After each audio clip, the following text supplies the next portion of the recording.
99 On a un problème de santé. C'est l'oubli. Moi, j'ai oublié complètement. Quoi, C'est parce la que facture? Non, mais c'est parce que j'ai oublié qu'il a écrit. Moi, j'ai oublié le montant. Vous me dites c'est combien?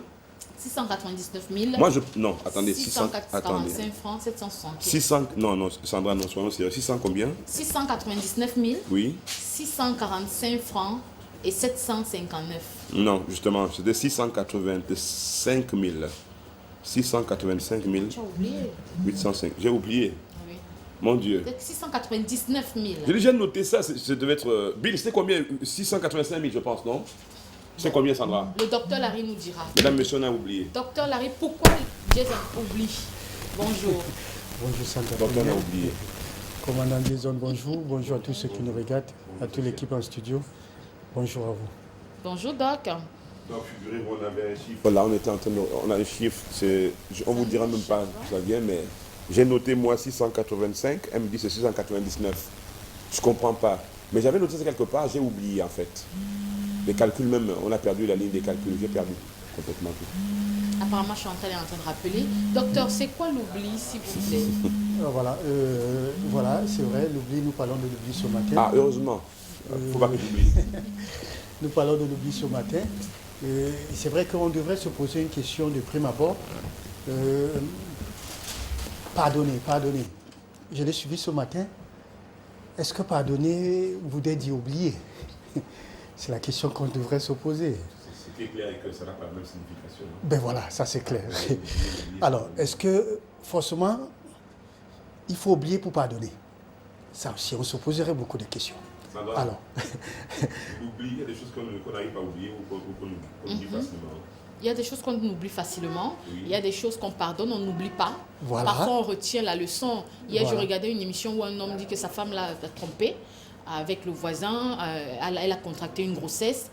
Il a pardonné, mais il a dit à Mondo Vision qu'il n'a jamais oublié. Ben voilà. Et il ne pourra jamais oublier. ben voilà. Quand c'est un oubli volontaire, quand vous n'avez pas commandé quand même le cerveau pour lui dire oublie ceci, Voilà. pense plutôt à ça. Donc, du coup, ça peut faire façon. D'accord, très bien. Alors, docteur, donc, ils sont nombreux qui sont dans cette situation-là. On a du mal à oublier. C'est quoi l'oubli déjà? Voilà, il faut dire que l'oubli, c'est un phénomène, c'est-à-dire biologique, naturel. Voilà justement pourquoi il ne faudra pas en vouloir. Avec l'exemple dont vous avez pris tout à l'heure là, que le monsieur dit, j'ai pardonné mais je ne pourrai pas oublier.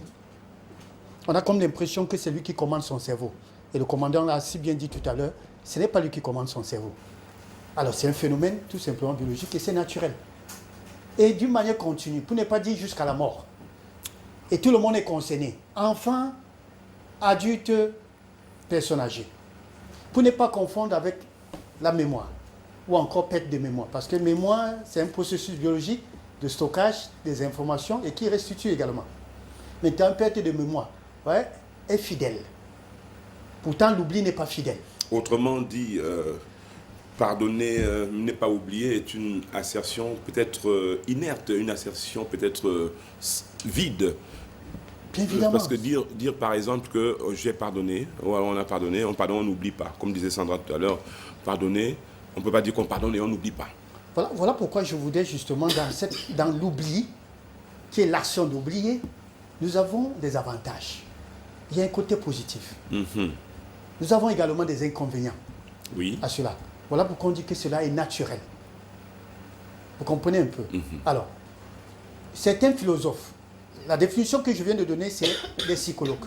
Mais les philosophes, par contre, ils diraient, si on ne sait pas là où on vient, on ne pourra pas savoir là où on va. Donc pour lui, l'oubli est important. Par contre, certains diront que non, pour mieux évoluer dans la vie, vous devez oublier le passé. Vous comprenez un peu? C'est ça le véritable problème. D'où on dit, non, ce n'est pas vous qui commandez tout compte fait. Parfois, on se force de vouloir oublier quelque chose, mais on n'arrive pas. Ça peut être une situation traumatisante. Je prends l'exemple d'une jeune fille qui a été violée. À chaque fois qu'elle revit, elle a un homme face à elle. Je ne sais pas si c'est la carrure et tout.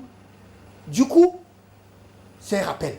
Elle se dit, mais tiens, ce monsieur ressemble textuellement à celui qui m'a... Donc vous comprenez, c'est indépendant de sa volonté tout compte fait.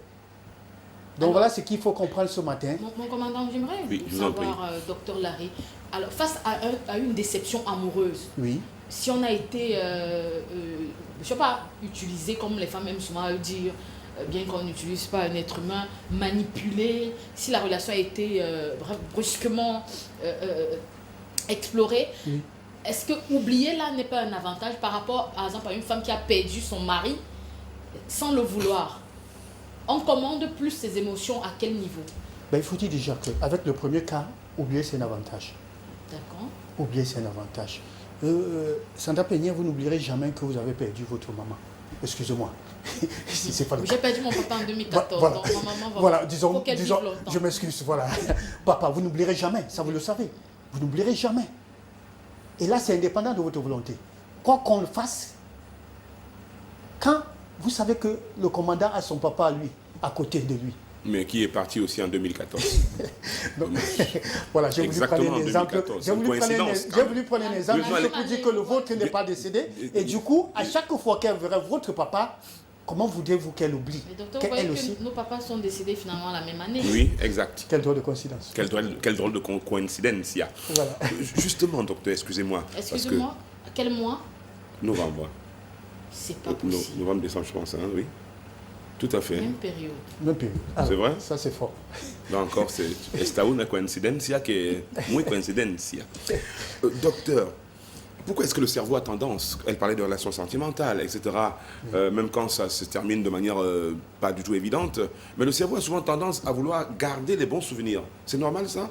Enfin, peut-être le mien. Moi, je n'ai pas beaucoup de mauvais souvenirs, mais le cerveau a tendance à garder plutôt les bons moments, si bien que souvent on pense, maintenant, une histoire qui s'est terminée en queue de poisson, on y pense en souriant. Tout à fait. C'est d'où on parle de l'importance, justement. Est-ce que maintenant, docteur, est-ce qu'on peut amener son cerveau à accepter pour oublier? Comment est-ce qu'on peut amener son cerveau vraiment à tourner la page quand même? Comme disait Sandra, tourner la page dans les bonnes conditions et les outils nécessaires pour l'oubli. Voilà. Ce que je voudrais dire en grosso modo, c'est que cela ne dépend pas de l'être que nous sommes. Ça dépend des situations, du contexte. Ça dépend du contexte. Je prends un exemple, quelqu'un qui quitte un poste qui est soit radié ou bien chassé d'une entreprise et qui demain retrouve une entreprise où il est bien payé et tout, il peut facilement oublier. Parce qu'il va se dire, ça c'était du passé. Aujourd'hui, je gagne ma vie. Qu'est-ce que j'ai? Mais imaginez si ce dernier-là ne trouve plus d'emploi. Comment voulez-vous qu'il oublie? Il va en vouloir à tous ceux qui étaient dans la boîte. Donc, ça dépend du contexte. Il faut comprendre en un seul mot que c'est un problème naturel. C'est vraiment biologique. Hein? C'est un problème biologique qui va avec le temps, qui va avec le contexte dans lequel on vit. C'est pour ça que j'ai dit c'est d'une manière continue. C'est jusqu'à la mort. C'est jusqu'à la mort. C'est ce qu'il faut retenir. L'oubli peut être considéré comme un remède aussi? Bien sûr. Bien sûr. Ça peut soigner. Ça peut soigner. Ça peut soigner. Une jeune fille qui n'oublie pas, comment est-ce qu'elle a été violée? Comment voulez-vous qu'elle puisse entretenir des bonnes relations dans le futur? Comment voulez-vous qu'elle puisse mieux vivre dans son foyer si elle n'oublie pas? Quand elle oublie, cela devient un remède pour le couple maintenant. Est-ce qu'il y a une maladie? Est-ce qu'on peut faire un rapprochement avec l'Alzheimer, l'amnésie? Oui, mais l'amnésie déjà, c'est une maladie de l'oubli. L'oubli est un phénomène biologique. Maintenant, quand on parle de l'inconvénient ou bien la conséquence, on parle justement pathologie. Le côté négatif de l'oubli, c'est l'amnésie. Et l'amnésie qui fait partie des symptômes de la maladie d'Alzheimer. Ça, c'est ce qu'il faudra retenir. Il y a autant de symptômes, je crois que nous en avons parlé la dernière fois. Donc, c'est là le côté négatif de l'oubli. Et en ce moment-là, il y a problème. Il y a problème parce que ça devient fréquent, ça devient à répétition, ça crée des malaises. Hein? Ouais, chaque jour, il oublie son téléphone. Chaque jour, il oublie ses trousseaux de clés. Chaque jour, il oublie, je veux dire, même le nom des enfants. Ça devient un problème. Quand ça devient à répétition, il y a problème, ça devient une pathologie en ce moment-là. Donc on peut tolérer cela, mais quand ça revient, quand c'est assez récurrent, là, non, on peut dire qu'il y a un problème. Voilà, il y a un problème. Oui. Donc c'est encore le fait d'oublier juste peut-être les chiffres comme tout à l'heure on l'a fait là. Non, tout à fait, ça peut arriver. Ça peut arriver, ça, il ne faut pas le prendre aussi grave, ça peut arriver. Oui. Un jour, on peut oublier ces trousseaux de clés. Ça peut arriver. Et je ne pense pas qu'il y ait quelqu'un qui dirait qu'il n'a jamais oublié. Pour moi qui n'ai pas la mémoire des anniversaires, est-ce qu'on peut mettre ça sur le compte de l'oubli? Parce que je dois avoir ce problème-là, de ne pas toujours me souvenir de tous les anniversaires. Pourtant, on se souvient bien du mien et moi, je trouve cela un petit peu injuste de ma part, peut-être. Alors, est-ce que c'est un défaut, ça? Non, ce n'est pas un défaut. Vous connaissez, il y a combien de personnes sur 10 qui oublient leur date d'anniversaire? Il y en a plusieurs. Vous n'êtes pas le seul, mon commandant. Non, le mien, je m'en souviens. Pour les autres, j'oublie. Je voulais dire qu'il y a même sur certains qui oublient même les dates d'anniversaire. Excusez-moi, je voudrais prendre mon cas. Moi, j'oublie toujours. Au point où c'est ma jumelle qui m'appelle pour me dire... C'est notre anniversaire. Body, joyeux anniversaire. Comment elle m'appelle Body? Vous comprenez un peu? Moi, j'oublie. Wow. Je vous assure, ça fait mal de le dire. Je n'ai jamais appelé ma jumelle la première fois pour dire, une fois pour dire joyeux anniversaire. C'est toujours elle. Depuis que vous êtes adulte? Depuis que je veux dire depuis, jusqu'à cet âge. Est-ce qu'il faut dire que je suis malade? Est-ce qu'il faut s'en inquiéter donc? Non. D'accord. Non. Elle ne vous en veut pas beaucoup pour ça.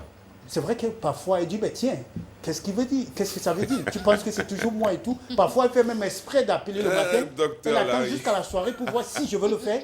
Quand je le fais pas, elle dit, mais décidément ce type il a des problèmes. Mais tout comme tu fais, je lui laisse croire que non, j'ai pas de problème. Et à quel moment donc on devrait s'en inquiéter? Oui, voilà, je le disais tout à l'heure, quand ça crée des malaises, c'est-à-dire une frustration, que vous constatez que ça devient fréquent, des intervalles rapprochés, vous comprenez? Là, il faut s'interroger, il faut se poser la question, mais qu'est-ce qui ne va pas?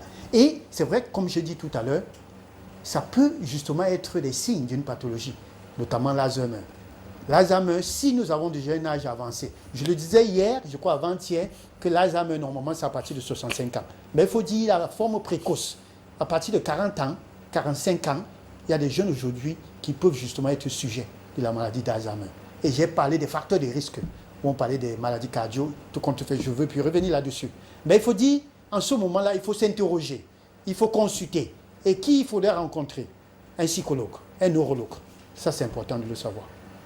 Tout à l'heure, le commandant vous a posé la question s'il oublie à un remède. Vous avez répondu. Est-ce qu'on peut en savoir un peu plus sur la valeur de l'oubli dans la vie? Voilà. La valeur, il faut dire que la valeur de l'oubli a une force. Il faut dire que c'est une force. Et voilà pourquoi je disais, les psychologues vont définir cela autrement. Un philosophe va le définir autrement. Alors, la valeur, pour moi, je dirais que il faut oublier pour vivre. C'est cela la valeur. Et j'ai pris le cas de cette jeune fille qui se fait violer. Alors, si cette dernière ne l'oublie pas, elle ne pourra pas mieux vivre. Je veux dire dans son couple, elle ne pourra pas. Ça serait difficile de pouvoir vivre. Alors c'est cela la valeur. Mais quelqu'un d'autre le définira autrement. Mais notamment les philosophes. Mais d'une manière scientifique, biologique, la valeur c'est celle-là. Oublier. Toujours oublier. Ça, c'est important. Quel aliment manger pour ne pas trop oublier? Ou alors pour améliorer? Les beignets de maïs? Surtout pas. Déjà, attendez, Sandra Peignet, je dois vous dire une chose très importante parce que vous me voyez manger souvent des beignets de maïs. La question, parenthèse, oui, ma question est là. Vous justifiez les beignets de maïs. Dans les beignets de maïs, il y a du maïs qui est déjà bon pour la santé. Il y a des bananes. La banane.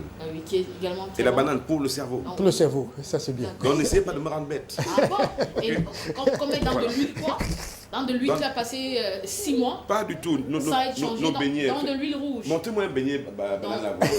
Donc non, je vais apporter. Donc vous faites les coups alors que le nutritionniste est là. Encore, il va nous expliquer si cela a des valeurs. On va voir ça. Attendez, Sandra. Mais la petite, elle est sexy, grave, mon Dieu. Il n'y a pas vu. C'est pas vrai. On va zoomer. Sandra. Juste pour que le docteur comprenne, est-ce que ces beignets de maïs Merci. que nous avons à l'écran, est-ce que c'est conseillé pour l'oubli? C'est bon, ça. Conseillé ou pas? Sandra. Je voudrais dire tout simplement. Où est-ce qu'elle allait chercher ça, mon Dieu? Parmi les remèdes, s'il faut dire, est-ce que l'oubli a des remèdes? Oui, l'oubli a des remèdes, ça il faut le dire. Dans un premier temps, avant de parler aliments, il faut s'organiser, savoir s'organiser. Ça c'est important. savoir s'organiser, je veux dire savoir ranger. Ça, c'est important. Mon commandant, on a l'habitude de dire éviter de suivre 2 lièvres à la fois, je crois. Vous entendez souvent parler. Oui. Alors, pour tous ceux-là qui le font, certains vont jusqu'à 3, 4 lièvres. Comment est-ce que vous pourrez ne pas oublier?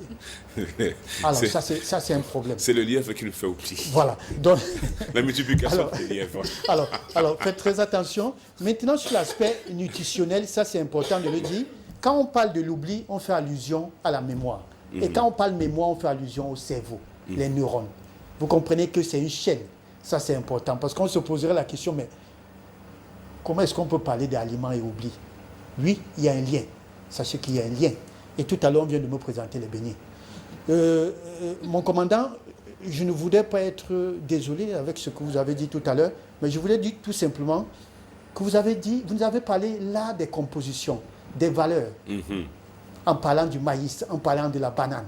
Maintenant, nous parlons, vous savez, la nutrition, c'est quoi? C'est quand, c'est quoi manger et c'est comment. Vous comprenez que les trois vont ensemble. Le comment, c'est là où Sandra Peniel, je tiens un coup de chapeau parce que cela a été fait, excusez-moi, je ne sais pas, cela a été fait avec l'huile, certainement qui a fait 3, 4, 5 mois. C'est vrai, ça, vous Sandra. Comprenez d'où ça détruit la valeur.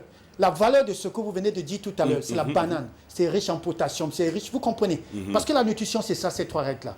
Le quand, le comment. Ça, c'est important de le savoir. Si c'est avec une vieille huile, c'est pas bien du tout. Ça tue tout. C'est très dangereux. C'est nocif d'ailleurs. C'est cancérigène. Mais ne croyez pas ce qu'elle dit, hein. C'est faux ce qu'elle dit. Je ne crois pas. Je parle nutrition. Je parle tout simplement nutrition. Parce qu'elle vous fait croire des choses. Cette voilà, ça c'est important de le dire. Maintenant, la banane, c'est bien. C'est bien pour l'oubli. Ça, il faut le dire. Le chocolat noir, c'est bien. Pour ne pas oublier, en fait. Oui, pour ne pas oublier. Parce que je dis, ça booste ce qu'on appelle la mémoire. D'accord. Voilà, ça c'est important. La banane. Chocolat. Le chocolat noir. Ça, il faut le préciser. Est-ce qu'on peut opter pour les abats, le rognon? Très bien, du foie. Le gésier aussi, les hommes ils aiment bien le gésier. Elle aime le gésier. Du bon gésier. Du bon gésier. Du bon gésier. Les abats en général. Ça, c'est très important. Et d'en haut, par-dessus tout cela, il y a éviter la sédentarité, il y a le sport. Il y a également faire l'amour. Ça, c'est important de le dire. Parce que n'oubliez pas, nous l'avons dit plusieurs fois, il y a l'ocytocine, c'est-à-dire cet hormone du bonheur qui va stimuler, qui contribue au bon déroulement, au bon processus du cerveau. On en a besoin pour booster. Il ne faut pas qu'on oublie ça. Il ne faut pas qu'on oublie ça. Ça, c'est important. Alors, si le conjoint oublie, vous, la conjointe, rappelez-le lui. Voilà. Et c'est l'inverse, donc vice-versa. Si l'autre oublie, parce qu'il ne faut pas, et ça entretient la mémoire. Ça entretient la mémoire, c'est ça le mot. Oui, il faut quand même être déjà majeur avant de commencer à faire l'amour. Ça ne concerne pas les mineurs, ça ne concerne que les adultes. Voilà, justement. Donc, est-ce qu'on peut aussi opter pour des poissons gras? Des poissons gras, oui. Du poisson, des sardines, du saumon, du thon, du maquereau. Voilà, ça c'est bon. C'est bon, d'accord. Voilà. J'ai eu dit que le gésier est strictement prohibé pour des femmes. femmes. Vous remettez ça? Info ou intox? Intox. Ah, d'accord. Donc les femmes peuvent manger du gésier? Les femmes, tout le monde peut manger, c'est un aliment. Mais maintenant, en tant que bantou, je ne sais pas, il y a certains justement traditionnalistes, il faut le dire ainsi. Ma foi me demande que tout le monde peut manger du gésier, que ce soit femme ou homme. Maintenant, d'autres diront que les femmes non. Quand vous êtes dans un couple, dans un foyer, c'est l'homme à manger du gésier. Moi, vous me demandez, je ne saurais pas pourquoi. On le dit, sincèrement. J'ai eu peur pendant toutes ces années, depuis que je suis née. Ce n'est qu'hier que j'ai mangé le gésier. Alors là. Hier? Oui. Moi, je vous en donne pourtant au maximum. Non, vous savez, bon, j'ai toujours eu peur. Le gésier. Maintenant, quand vous commencez à manger le gésier, vous en demanderez toujours ça. C'est vrai que j'ai beaucoup perdu entre-temps. Vous avez vu ce que vous avez perdu depuis, non? Le goût du gésier. Le goût du gésier, mon Dieu, mon Dieu. Le goût de ça. Docteur Larry, vraiment, quel conseil en fin de compte pour terminer?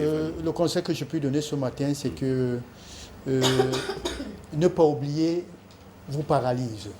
Ça, c'est important. Ça, je m'adresse à l'homme. Ne pas oublier vous paralyse. D'accord. Un homme qui n'oublie pas. Je voulais parler surtout de l'aspect négatif. Ça, c'est important. Il vit toute une vie paralysée. Alors, pourtant, quand vous oubliez, vous vivez une vie, c'est-à-dire épanouie. Vous êtes épanoui dans votre vie. Ça, c'est important de le savoir. D'où on parlait tout à l'heure de la valeur, justement de l'oubli. Pour vivre, il faut oublier. Donc, le conseil que je peux donner ce matin, c'est cela. Justement, pourquoi? Parce que le temps ne nous appartient pas. Ça, il faut le savoir. Nous avons un Dieu créateur. On dit tout est à lui, tout est par lui et avec lui. Alors, comme pour dire, il faut vivre avec. Ça, c'est important. Voilà. Merci beaucoup, docteur Larry, d'être passé sur notre plateau ce matin. Très bonne journée à vous, docteur. Deux numéros de téléphone, mon commandant, pour joindre le docteur Larry. Le 699 64 57 59 ou bien le 600